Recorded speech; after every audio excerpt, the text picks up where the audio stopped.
All right, guys, welcome back. Here we go. We're continuing our talk of discontinuities. Now, you notice the ones we just did all came up with fractions, right? So the most common time that these discontinuities come up are when we're dealing with rational functions or functions with fractions that are basically a one giant fraction. So let's review what we know about it. Where are my notes? I think first of all, the easiest way to generate a graph of a rational function, really of any function, is to just do a quick table, right? A table of values. Let's plug in some numbers for x and see what we get out. If we plug in 0, 1, -1, 2, -2, a half, a half, let's plug in some. Okay, we're going to kind of do this in our head, so if you need to pause and do some scratch work, do it, okay? What if we plug in 0? 1 over 0. That's undefined. We don't want that. So you're probably wondering, is there going to be a hole there? Let's see what happens. But this is a special case. 1 over 1, well, that's just 1. 1 over -1, well, that's just -1. 1 over 2 is a half. 1 over -2 is a half. Can you imagine for a second if we plugged in larger and larger numbers, the output would get smaller and smaller, right? So if we plugged in 10, we have 1 over 10. So the larger the x value, the smaller the y value. Do you think the opposite's true? I think it is. Because if we plugged in 1/2, 1 divided by 1/2 is the same as 2. Like, how many halves are in 1? There are 2 halves in 1. And same with -1/2 give you -2. Let's put these points on a graph. 0, I don't know what's going on there. We'll have to see. But I know if I plug in 1, I get out 1. And if I plug in -1, I get out -1. Which is kind of cool. This is the parent function, and just like our other ones, it goes through 1, 1, which is kind of nice, and it's mirrored it over here, -1. 2, we plugged in 2, we got a half, so here's like a half, something like that. When we plugged in -2, we got a half. Oh, okay, I guess you could draw a straight line, but we have more points to do. When we plugged in a half on the x-axis, a half, we got out 2 on the y-axis. I think you've seen this before. When we did our little drawing exercise, this one popped up. We also have a point here, a half and down at -1/2 and down at -2. The parent function of the rational graph looks like this. It's got 2 halves. It's discontinuous, right? Look, I'm having to pick up my pencil. Oh, that was bad. I'm having to pick up my pencil in order to graph it. It approaches each of the axes, but never quite crosses over it, okay? Because it's undefined. What's the domain? Right, domain. When I say domain, you say, hopefully you didn't say it out loud, that'd be really awkward. You should say x values. X values. So what are the x values we could plug in? Well, I could start way back here at -infinity. Yeah, I hit my graph out here eventually. -infinity. And come here. Wait, were we allowed to plug in 0? No, when we plugged in 0, we got undefined. So it stops at 0. Now, does it include 0? No, because it's undefined. So it gets right up next to 0, like a parentheses. Just like infinity, you can't actually put your pencil on there because it's undefined. There's nothing there in the graph. I can get really close and go way down here, but not right at 0. Now after 0, it continues on. From 0 again, like to the right-hand side of it, all the way out to positive infinity. So this domain has 2 separate parts, which is kind of cool. Even or odd, what do you think? I think we talked about this one before, right? If you put your pencil on the origin and spin it 180 degrees, I think that looks like the exact one we just started with, right? Let's spin it back. Yeah, pinned at the origin, it looks the same.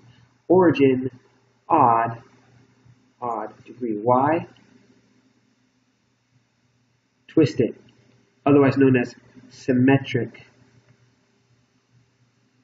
about the origin. Symmetric about the origin. Let's talk about the limits, the end behavior. As x goes to negative infinity, where does the graph go? Well, if I go out here, my graph is looking like it's just getting closer and closer actually to 0. It's approaching this x-axis. I know I drew it kind of funky here, but it should look more like this. It's approaching 0. It's not ever going to cross over, but it's approaching 0. Just like here, as we go out to positive infinity, out this way, the graph is also getting closer to 0. So it's also approaching 0. Kind of cool. Right.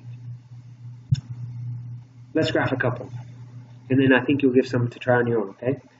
Sketch a graph, be dramatic about where the holes are. Well, let's look. I've got an x plus 1 and x plus 1 on top and bottom. Those simplify and just give me 1 over x. So the graph looks just like the ones we graphed, so you can kind of sketch it in like this. You're going to get good at drawing these ones. They're just two curves going on either side, except there's a hole somewhere. What would make this undefined? I'm waiting. Say it to yourself. What would make this undefined? Negative 1. There's a hole at x equals negative 1. So come down here to where x is negative 1, make a hole. You might need to erase, or I'm just going to draw a circle around my graph. Undefined right there. Right? Because if I plug in the negative 1, it's not going to work. Let's try another one. You can probably already guess. At negative 2, hole at x equals negative 2. Now, this one's a little bit different, right? If I simplify and cross those out, I've got 1 over x plus 1. You got to think back to graphing functions and shifts. When you've got something inside of parentheses, which way does it shift? Irene, how's it going? I'm making a short video for my class. You want to say hi? It's all right. I have a sub tomorrow, so I'm making them a video. Oh, okay. Yeah. Oh, So we'll see. We'll see how it works. Yes, they will. Don't listen to them. I'm literally recording right now. They will miss me. All right. So I'm going to keep talking. If you don't worry, don't bother me. Okay, don't worry about it. So think about where our shifts from last time, from a while ago. This plus 1 is inside the parentheses, so it's going to shift it to the left 1 from our parent function. So the original one kind of goes right here, right? But it's going to be shifted over 1 unit. So it's almost like our new set of axes got shifted over 1. So there's 1, 1 relative to our new axis. There's negative 1 relative to our new axis. And our graph kind of looks like this, right? It got shifted over 1. And it says we've got a hole at negative 2. Well, let's look. Here's our x-axis. Go back to negative 2. Oh, it happens to be kind of the same as the first one, but since we shifted it, the hole got shifted as well. Let's do the last one. This one's not factored. Oh, that's not good. We can factor it. This is the same as x plus... Are you trying it? X plus something. Can you do it? X plus 1, x plus 5. Hopefully you're able to do that, which means these cancel out, meaning there's a hole at negative 1, and it's been shifted to the left 5. 1, 2, 3, 4, 5, here's kind of our new y-axis. Guys, I think I made a mistake on the last one. No, we're good. I thought I had made a mistake because let's pause real quick, let's look back. Don't actually pause the video, let's just look back. Wouldn't -1 make this undefined? So you'd think there'd be a hole, right, at -1.